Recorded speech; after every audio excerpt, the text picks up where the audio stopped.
on va rejoindre Guillaume Meurice qui est toujours à La Réunion. On se branche. Salut Guillaume. Salut. Et dernière chronique depuis l'île de La Réunion. Et même peut-être dernière chronique tout court, parce que je vais vous parler du sujet le plus sensible de l'île. Les requins. Alors pas ceux du CAC 40, donc Clara a les posters dans sa chambre, entre Balzac qui fait de la planche à voile et Aliénor d'Aquitaine en tongs. Les requins, plus précisément les requins bulldog. Ça rigole pas du tout avec ça ici. Il y a quelques surfeurs qui se sont fait becter. Alors évidemment, la question qui se pose, c'est est-ce que c'est bien judicieux de venir faire du surf dans le restaurant du requin? Est-ce que lui-même, le requin, vient surfer sur ta pizza à l'ananas? D'ailleurs, qui a inventé la pizza à l'ananas? Mérite-t-il de vivre lui aussi? Enfin, vous voyez, il y a plein de questions. Et la réponse qui est la plus souvent importée, c'est il faut buter les requins. Voilà, c'est classique. Alors, ici, on dit pas buter, d'ailleurs, on dit prélever. Guy Georges, il aurait dû dire ça pour sa défense. J'ai juste prélevé des femmes. S'il tombait sur un juge qui est adhérent à ses pêches, ça aurait pu passer. Donc, je suis allé voir les anti-requins pour qu'ils m'expliquent un petit peu tout ça. Premier problème du requin bulldog, c'est son comportement. Du moment qu'il y avait la présence humaine dans l'eau, il pouvait se dire bon, on peut avancer, mais pas trop. Maintenant, comme on interdit les gens de pêcher, on interdit de faire tout ce qu'on...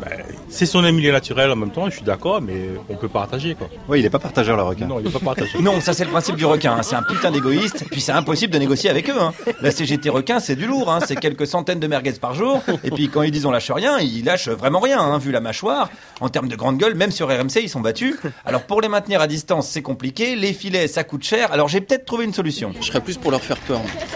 C'est-à-dire ? Il y a un truc qui fait peur aux requins dans la mer, il y a un animal qui est leur prédateur, c'est l'orque polar. Ouais, il faudrait se faire pote avec des orques épaulards pour qu'ils viennent casser la gueule aux requins, mais bon, les orques ils habitent pas là, faut leur payer le voyage, et puis ça pèse des tonnes, ça fait des suppléments bagages. Puis un orque c'est très famille, ça vit quand même en groupe, c'est un petit peu les gitans de la mer, c'est compliqué, on a du mal à solutionner le problème. De toute façon, est-ce que c'est le but ? Le but c'est pas de solutionner, c'est d'avoir des subventions et ces requins-là, les requins bulldogs, c'est comme les cafards, comme les rats, comme les pigeons. Ouais, enfin, moi, j'irais pas dire ça en face à un requin bulldog. Parce que le pigeon, il chie sur le pare-brise de ta kangou. Le requin bulldog, ta kangou, faut pas qu'il la confonde avec un samosa, parce que sinon, Carglass répare, Carglass remplace pas des masses, en fait, D'où l'autre solution, la plus souvent utilisée, la pêche. Alors, qu'est-ce qu'il en pense, ce monsieur? Je suis pro la pêche. Pro la pêche au requin? Bien sûr, à fond, il faut les niquer tous. Pourquoi? Parce qu'ils nous mangent. Quand t'as un requin qui t'attaque, tu le bouffes. Ouais, alors attention quand même, parce que s'il faut bouffer tout ce qui nous bouffe et qui nous tue, ça va nous faire des beaux carpaccio de ténia à la carte des restos, des belles brochettes de gastro foudroyantes, des jolies salades de staphylocoque doré. Le monde va ressembler à un grand McDo, en fait. Puis en plus, le problème de la pêche aux requins, c'est qu'il faut les appâter sur des longs fils avec des hameçons qu'on appelle des drumlines. Et appâter des requins, logiquement, ça fait venir des requins, c'est même le but, n'est-ce pas? Non, je pense pas. Le principe des drumlines, c'est une ligne que tu mets sur un spot et ça cible en plus des gros poissons dans les requins bulldog. Mais une ligne avec quoi dessus? Du chien errant. Avec quoi? Du chien errant. Oui, parce que le requin a déjà été pêché au chien errant. Fallait avoir l'idée. C'est pas pour rien qu'on est l'espèce la plus évoluée de la biosphère.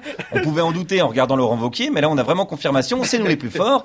Donc il y a un mec qui a été condamné pour pêche au chien errant. Dommage que les requins se pêchent pas à la connerie, sinon il aurait pu servir d'appât lui-même. Continuons sur le principe de la drumline. Le principe de la drumline, c'est que quand le requin il s'attrape là-dessus, il y a des alertes qui préviennent des gens qui viennent le chercher, mais le temps qu'ils viennent le chercher, il envoie des signaux de stress, le requin, et c'est ça qui éloigne les congénères. Et c'est ça qui sécurise les spots. Donc faut torturer un requin pour éloigner les autres. Exactement. Faut les torturer, faut tous les niquer, les requins. Oui, on a bien compris le principe, merci monsieur. Tu le niques comme l'écosystème qui va avec d'ailleurs. Rappelons que les selfies font plus de morts par an que les requins, sans compter les guerres, les famines, et puis les fans de la déontologie d'André Manoukian qui se suicident tous les ans par milliers, faut le rappeler. Il n'y a pas de doute, l'espèce qui tue le plus d'êtres humains tous les ans, c'est l'espèce humaine.